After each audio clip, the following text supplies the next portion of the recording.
Smart city વડોદરાના smart સત્તાધીશોના વિકાસના દાવાઓ વચ્ચે વોર્ડ નંબર 16માં આવેલ ગાજરાવાડી પાણીની ટાંકી પાસે સતત 4 દિવસથી ડ્રેનેજના પાણી રસ્તા પર વહી રહ્યા છે। સ્થાનિકોના કહેવા પ્રમાણે પાલિકા તંત્રને રજૂઆત કર્યા છતાંય હાલ સુધી લીકેજની કામગીરી કરવામાં આવી નથી।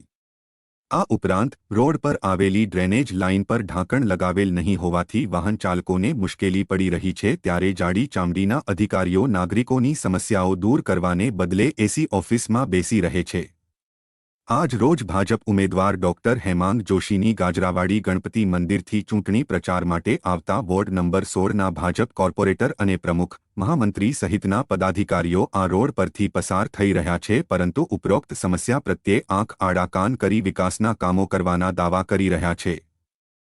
ખુલ્લી ગટરમાં પસાર થતા વાહન ચાલકો અથવા નાગરિકો પડી જાય અને મોટી જાનહાનિ થાય તો જ પાલિકા તંત્ર દ્વારા કામગીરી કરવામાં આવશે તેવું લાગી રહ્યું છે।